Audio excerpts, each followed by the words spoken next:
여러분, 오늘은 복된 성탄절입니다. 그런데 여러분의 표정을 보니 별로 복된 성탄절 안 같습니다.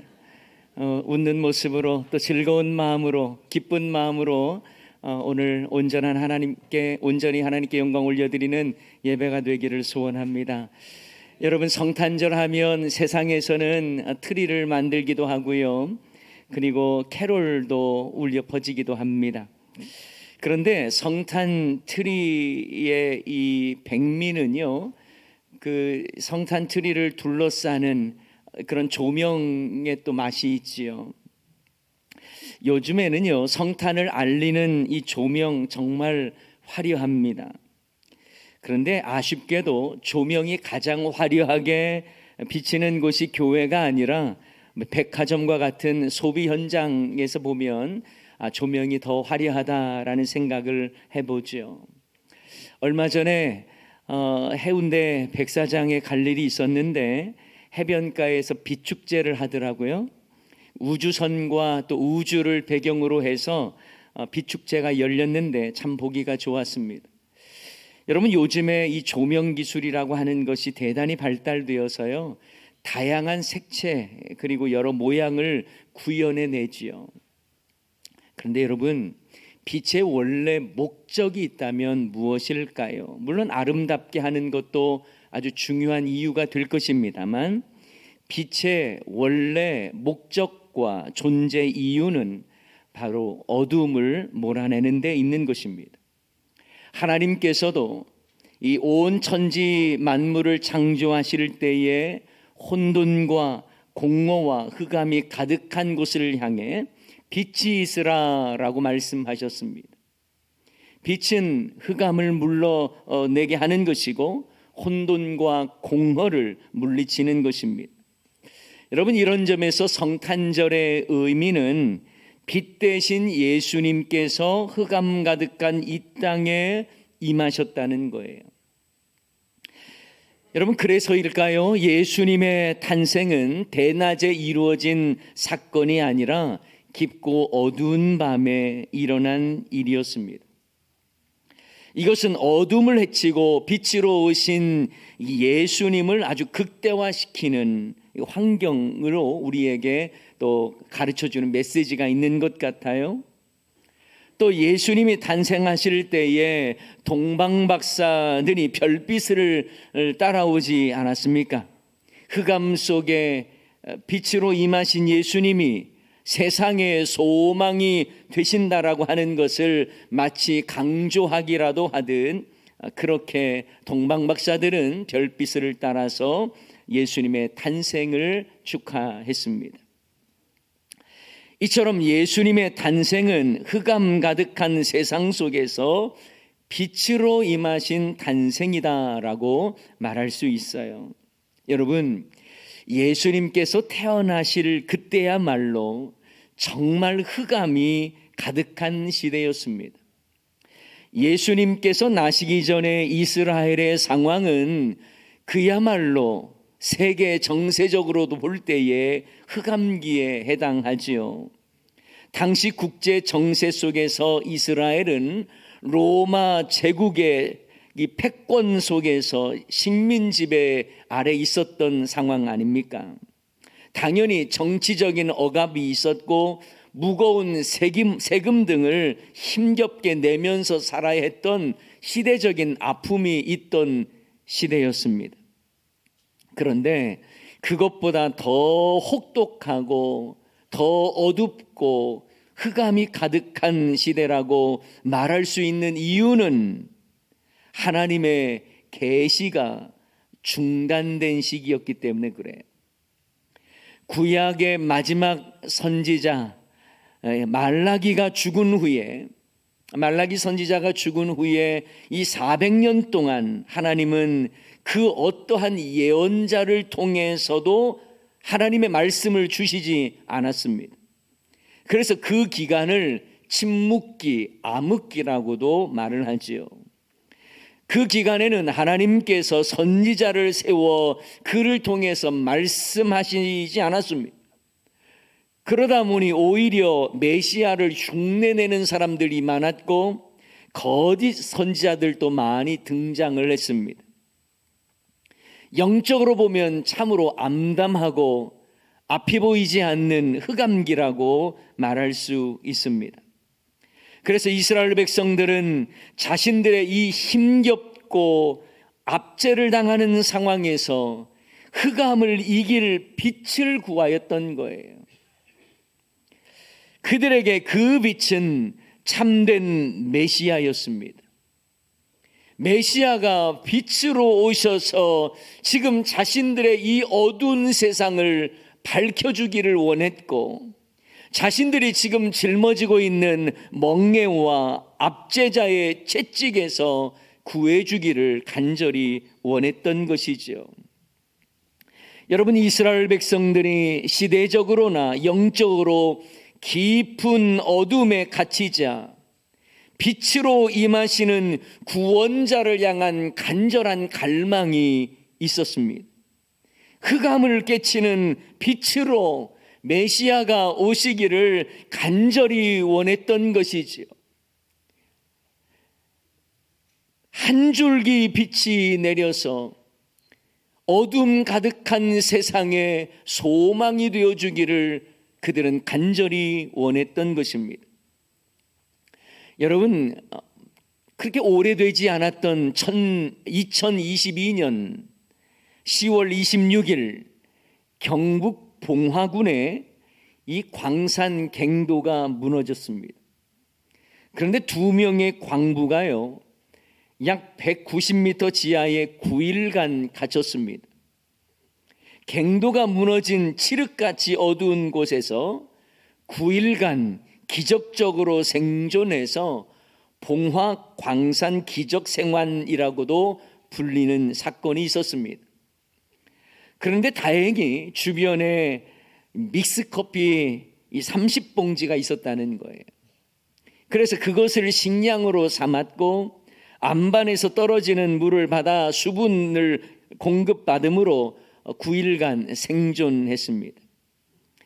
그들은 흑암 속에서 한 줄기 빛을 기다리면서 견뎠다라고 하지요.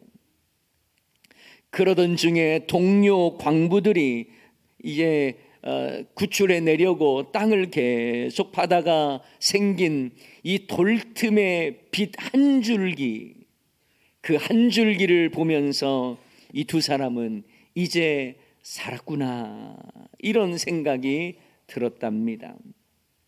여러분, 시대에 소망이 없고 흑암과 같은 세상 가운데에 그들은 한 줄기 빛을 간절히 사모하고 소망했습니다.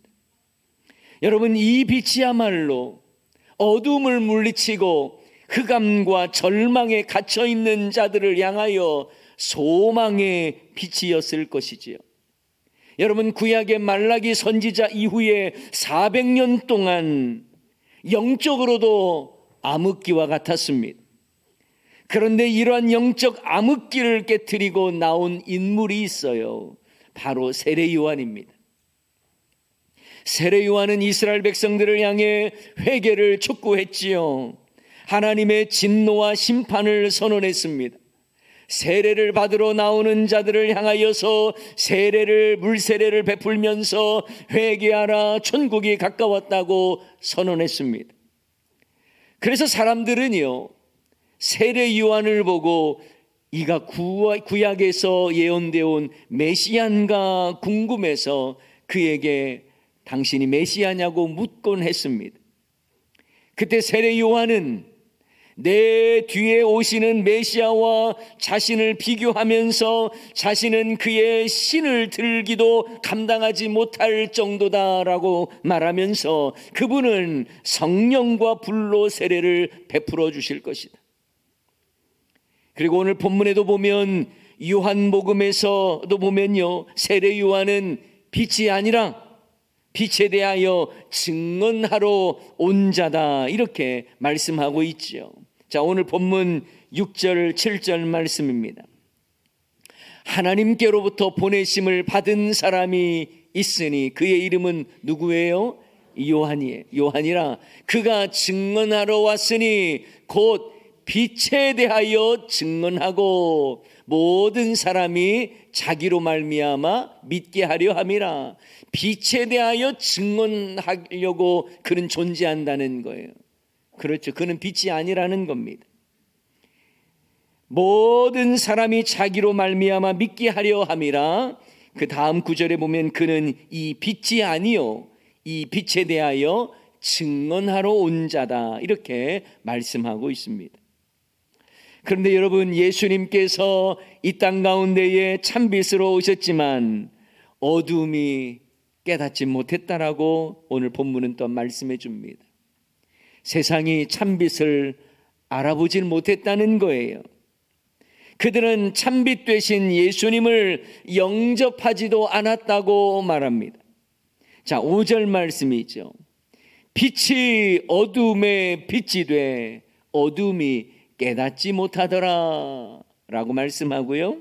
9절과 10절 말씀에 보면 참빛이 누구시라고요? 예수님, 메시아 예수님이에요. 구원자 예수님이에요. 참빛 곧 세상에 와서 각 사람에게 비추는 빛이 있었나니 그가 세상에 계셨으며 세상은 그로 말미암아 지은 바 되었으되 세상이 어떠했다고요? 그를 알지 못하였다고 말하고 있습니다. 빛 대신 예수님께서 이 땅 가운데 오셨지만 사람들은 예수님을 알지 못했고 깨닫지 못했다라고 말씀하고 있습니다. 예수님께서 빛으로 오셨다라고 하는 말씀은 흑암이 가득한 세상에 빛을 비추시기 위해서, 그래서 생명을 주시기 위해서 오셨다는 말씀이에요. 그런데도 사람들이 예수님을 맞아들이지도 않았고요, 예수님을 거부하고요, 예수님을 여전히 어둠 가운데에 자신은 있으면서 찾으려 하지 않았다라는 것입니다. 여러분, 이러한 모습들이 이사야서 9장에 보면 잘 나와 있어요. 메시아의 탄생에 대한 예언이 나오는 이 이사야 9장에 보면 이사야 선지자는 앞으로 700년 이후에나 있을 메시아의 탄생을 미리 예언하면서 그 상황을, 고통과 흑암 속에 있는 백성들이 큰 빛을 볼 것이다 라고 예언을 합니다. 이 큰 빛은 바로 예수 그리스도를 의미합니다. 자, 이사야서 9장 2절 말씀이에요. 자, 우리 다 한번 읽어봅니다. 시작. 흑암에 행하던 백성이 큰 빛을 보고 사망의 그늘진 땅에서 거주하던 자에게 빛이 비치도다. 아멘. 이사야 선지자는 앞으로 700년 이후에나 있을 예수님의 도래를, 메시아의 도래를 이렇게 말했던 것이지요. 흑암에 행하던 백성들이 큰 빛을 볼 것이다. 그리고 사망의 그늘진 땅에 거주하던 자에게 빛이 비추도다. 자, 이 큰 빛은 누구를 말씀한다고요? 예, 메시아 예수님을 말씀합니다. 그리고 사망의 그늘진 땅에 거주하던 자에게 빛이 비친다는 것은 그들에게 생명을 주고 소망을 주신다는 말씀이에요. 그런데 그 빛이 비친다고 말씀한 이후에 좀 생뚱맞은 이야기가 이사야서 9장 이후에 나오지요. 갑자기 한 아기 이야기를 말씀하십니다. 이분이 바로 아기 예수님 구원자 메시아를 말씀하시고 그분이 빛으로 임하셨음을 말씀하고 있는 거예요. 여러분, 이사야 9장 6절 말씀에 보면, 우리가 앞에서 이사야 9장 2절 말씀을 보았는데 바로 이어서 이제 9장 6절에 보면 이렇게 말씀합니다. 이는 한 아기가 우리에게 낳고 한 아들을 우리에게 주신 바 되었는데 그의 어깨에는 정사를 메었고 그의 이름은 기묘자라, 모사라, 전능하신 하나님이라, 영존하시는 아버지라, 평강의 왕이라 할 것임이라. 흑암이 가득한 시대에 한 아이를 통해 어둠을 몰아내는 큰 빛이 임할 것인데 그분이 바로 메시아이며 그분은 바로 흑암에 갇힌 자들에게 소망을 주신다고 말씀하신 후에 한 아기에 대한 이야기를 하고 있는 거예요. 그분이 바로 전능하신 하나님이래요. 영존하신 하나님이시래요. 평화의 왕이시래요. 그리고 한 이야기, 아기로부터 시작된 이야기가 하나님에 대한 이야기로 바뀌지 않습니까? 이 말씀은 바로 한 아기가 하나님이시라는 거예요. 그리고 이 한 아기를 통해서 이 메시아 예수님, 구원자가 나신다라고 하는 것, 그리고 그분이 흑암의 세력을 물리치신다는 것을 말씀하시는 겁니다. 억눌린 자들에게 해방을 주고 죄와 사망의 종로로 타던 우리들을 해방시키신다는 거예요. 그분은 우리의 왕이시라고 말씀하는 것입니다. 여러분, 우리가 이런 찬양이, 저 말씀 준비해서 이 찬양이 떠오르더라고요. 주님만이 왕이십니다. 그 다음에요, 주님만이 왕이십니다. 주님만이 왕이십니다. 주님만이 왕이시 온 땅에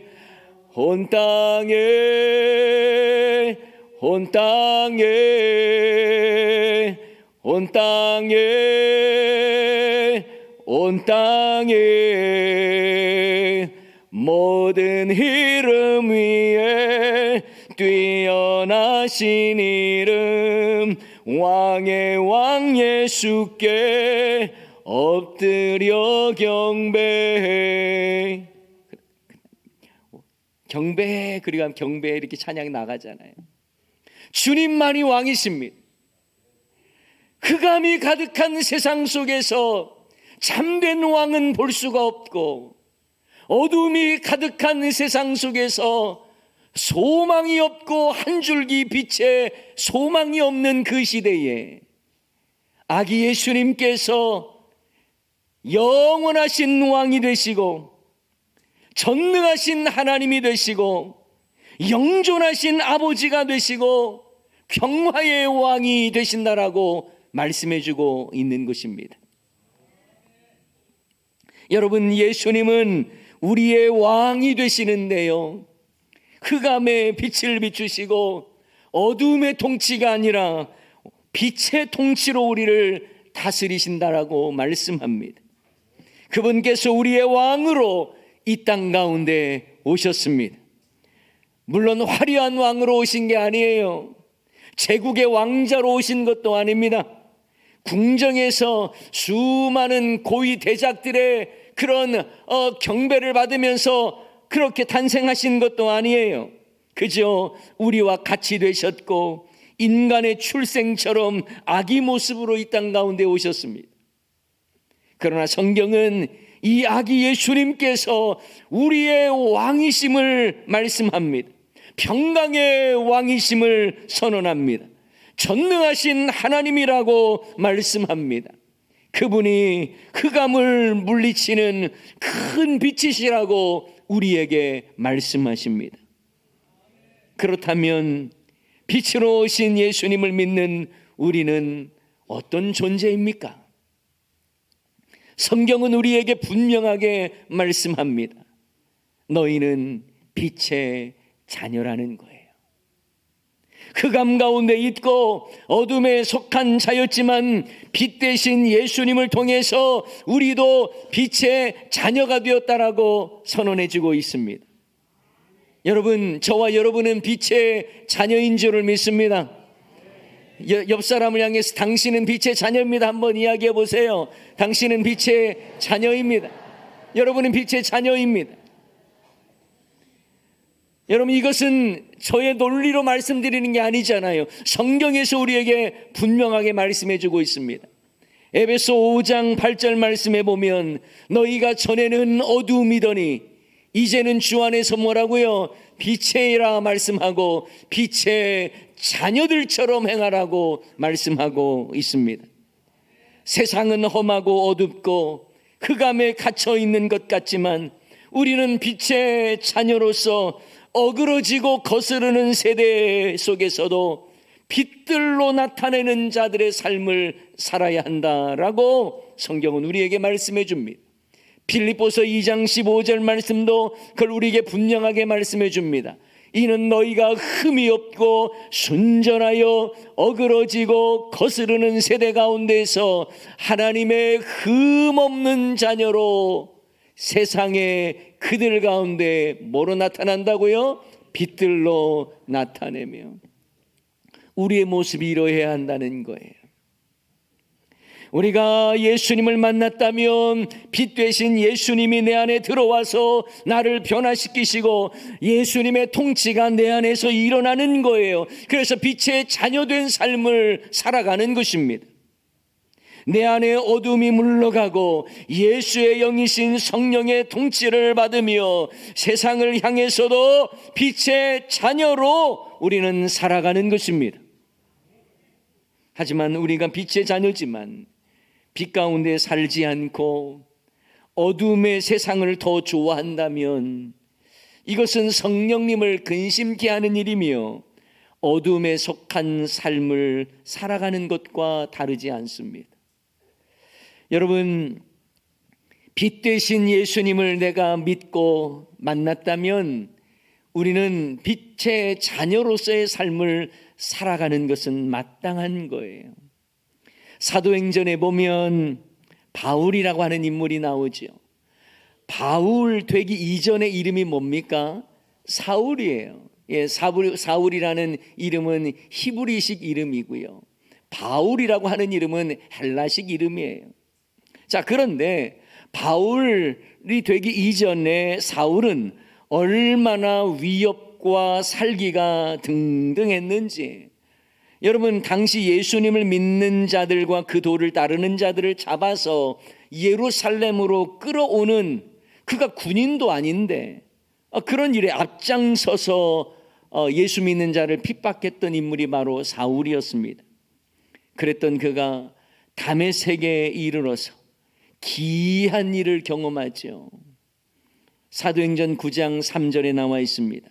사울이 길을 가다가 다메섹에 가까이 이르더니 어떤 일이 일어났어요? 호련히 하늘로부터 빛이 그를 둘러 비추는지라.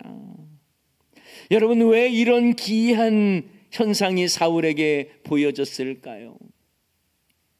저는 오늘 빛 대신 예수님을 이야기하면서 이 부분을 또 그렇게 생각해 보았습니다. 빛이신 예수님의 임재가 사울을 둘러싼 거예요. 부활하신 예수님이 빛으로 사울에게 임하신 것입니다. 그 빛이 얼마나 강렬했던지 사울은 그 빛에 아무것도 볼 수가 없었어요. 부활하신 예수님께서 빛으로 사울에게 임하자 그래서 세상적인 눈이 감겨져 버렸습니다. 그리고 빛이신 예수님을 만나자 그의 인생에 놀라운 변화가 일어납니다. 사도행전 9장 8절에 보면 사울이 땅에서 일어나 눈을 떴으나 아무것도 보지 못하였다고 말하고요. 사람의 손에 끌려 다메섹으로 들어가서 다메섹에 있는 아나니아라고 하는 제자가 사울에게 안수를 해주자 사울의 눈에서 비늘 같은 것들이 벗겨져서 다시 보게 되었다라는 거예요. 이것은 어떤 측면에서 보면 그가 가지고 있던 세상적인 눈이 멀어지고 빛 대신 예수님을 만나고 보았음으로 인하여 자신의 인생에 새로운 영안이 열린 것과 같은 거예요. 결국 사울은 빛이신 예수님을 만나서 영적으로 눈먼 자가 새롭게 눈을 뜨게 되었고요. 이후에 주님을 위하여 자신의 인생을 드리지 않습니까? 주님 영광을 위하여, 복음 증거를 위하여, 주님을 위하여 자신의 전 삶을 드리는 복음의 일꾼의 삶을 사는 거예요. 빛이신 예수님을 만났더니 사울은 더 이상 예수님을 믿는 자를 잡아 죽이는 자가 아니라 복음으로 생명을 전하며 살리는 자가 된 것입니다. 우리도 빛이신 예수님을 만났다면 빛 가운데로 나가야 하는 거예요. 더 이상 어두움에 갇혀 내 중심적으로 사는 인생이 되어서는 안 되는 것입니다. 여러분, 빛은 비춰야 맛인 거예요. 여러분, 빛이 비추지 않는다면 빛이 아닌 것입니다. 얼마 전에 제가 잘 아는 목사님과 이야기하면서 본인이 이제 그 교회에 청빙받아 왔을 때의 일을 이야기를 하시더라고요. 청빙받아 간 교회를 딱 보니까 자기가 오기 몇 년 전에 교회 건축을 아주 크게 해서 가보니까 거의 8, 90억에 가까운 빚이 있는 거예요, 교회에. 은행 대출을 이렇게 많이 받아서 그렇게 큰 예배당을 건축을 했는데 이제 새롭게 부임을 해서 그 빚을 이제 갚아 나가야 되는 거잖아요. 그런데 이 목사님이 부임해 와서 온통 빚 갚는데 모든 것이 다 이렇게 다 쏠리는 거예요. 교회 사역도 뭘 해보려고만 하면 빚이 많아서 빚 갚아야 된다. 이런 부담감 때문에 선교도 제대로, 구제도 제대로 못하고 어떤 행사도 제대로 한번 해보지도 못하고 그저 목회하는 모든 내내 빚 갚는데 모든 것들을 다 쏟아 부어야 하는 것이지요. 이 목사님이 늘 그 재정의 부담감을 가지고 빚 갚는데 자신의 모든 사역에 참 그 방향성을 정하고 나가는 것이 너무너무 힘들어서 더 이상은 안 되겠다 싶어서 새해 표어를 뭐라고 진 줄 압니까? 빚에서 빛으로 이렇게 정한 거예요. 그러니까 빚에서 나와서 빛으로 나가자, 이런 표를 정했다는 거예요. 더 이상 빚에 매이지 말고 빛의 자녀로 좀 살자, 이런 표를 정했다라는 겁니다. 아주 오래전 이야기하면서 본인이 그 이야기를 하는 거예요. 여러분, 우리는 빚진 삶을 사는 것이 필요한 게 아니라 빛의 삶을 살아야 하는 거예요. 우리는 빛의 자녀답게 사람들을 향하여 빛을 비추는 삶을 살아야 하는 것입니다. 이것이 바로 성도의 착한 행실을 통해서 내가 예수님 믿는 사람답다는 걸 보여줘야 하는 거예요. 이것을 예수님은 착한 행실이라고 말씀하셨습니다. 마태복음 5장 16절 말씀 다 같이 한번 읽어보겠습니다. 마태복음 5장 16절. 이게 잘못된 것 같은데요. 제가 읽어드릴게요. 네, 제가 읽어드리겠습니다. 이같이 너희 빛을 사람 앞에 비추게 하여 저희로 너희 착한 행실을 보고 하늘에 계신 너희 아버지께 영광을 돌리게 하라. 이같이 너희 빛을 사람 앞에 비추게 하여 저희로 너희 착한 행실을 보고 하늘에 계신 너희 아버지께 영광을 돌리게 하라.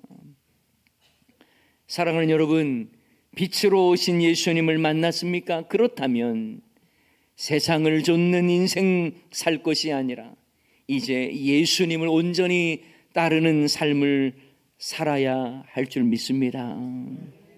빛이신 예수님을 만났으면 이제 빛을 비추는 빛의 자녀로 살아야 하는 것입니다. 여러분, 빛 대신 예수님을 만났는데도 여전히 내 안에 참 이 악함과 교만과 거짓됨과 미움과 증오로 얼룩진 삶을 살아서야 되겠습니까? 우리 안에 놀라운 변화가 일어나야 하는 거예요. 빛이 들어오면 어둠이 물러가는 것처럼 우리 안에 어두움의 생각과 어두움의 악한 행실들이 떠나가도록 우리는 날마다 빛을 비추는 삶을 살아야 하는 것입니다.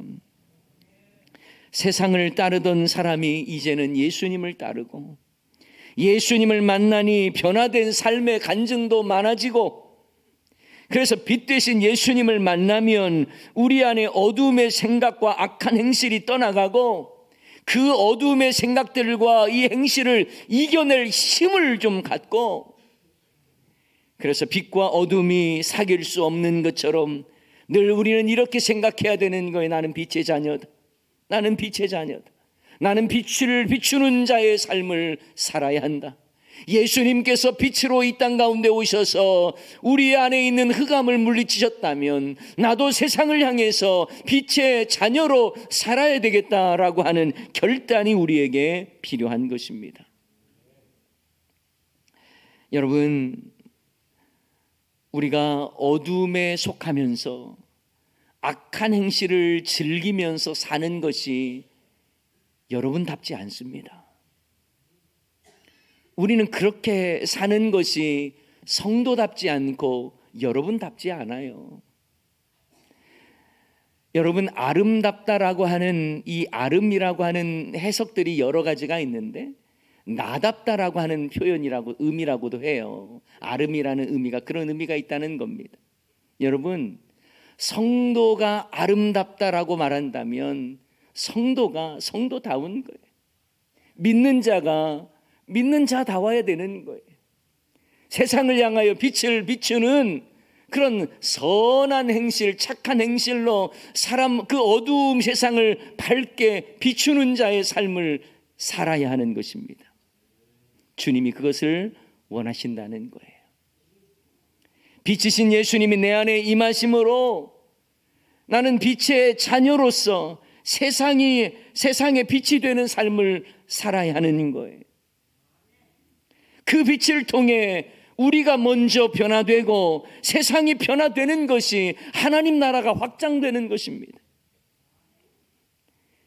빛 대신 예수님이 저와 여러분의 마음속에 임하시고, 그래서 내 안에 그 어두움들이 사라져가고, 그래서 선한 행실로 세상을 향해 빛을 비추고, 그래서 여러분의 가정이 천국이 되고 여러분의 하시는 일터가 그곳이 천국이 되고, 또한 우리 교회가 저와 여러분을 통해서 행복해지고 천국을 누리는 그러한 빛의 삶을 살아야 할 줄을 믿습니다. 사랑하는 여러분, 꼭 기억하십시오. 우리는 빛의 자녀입니다. 제가 종종 하는 말이 있지요. 등대는 어두운 바다를 향해 절망하지 않습니다. 다만 사명을 발견할 뿐입니다. 우리가 빛의 자녀로 산다는 것은 세상이 어둡다고 그것 때문에 절망할 일이 아닙니다. 오히려 우리는 나의 존재가 어떤 존재인지를 알고 세상을 향해 빛을 비추는 사명자의 삶을 살아가는 것이죠. 성탄절을 맞이해서 빛으로 임하신 주님, 나도 이제 빛을 비추며 살겠습니다. 이런 결단함으로 여러분 때문에 여러분의 가정과 교회와 세상이 밝아지고 그들을 향해 예수 그리스도의 빛을 비출 수 있는 우리 모두가 될 수 있기를 주님의 이름으로 간절히 축원합니다. 오늘 말씀 기억하면서 찬양하기를 원합니다. 빛으로 임하신 주님, 내 안에 있는 연약함과 악함들을 물리쳐 주시고 온전히 주님 원하시는 삶을 살기를 원합니다. 그 고백을 담아서 우리 함께 찬양하십시다.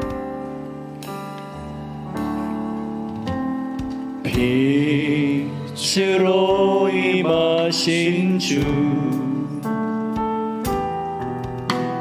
나의 어둠을 비추시네.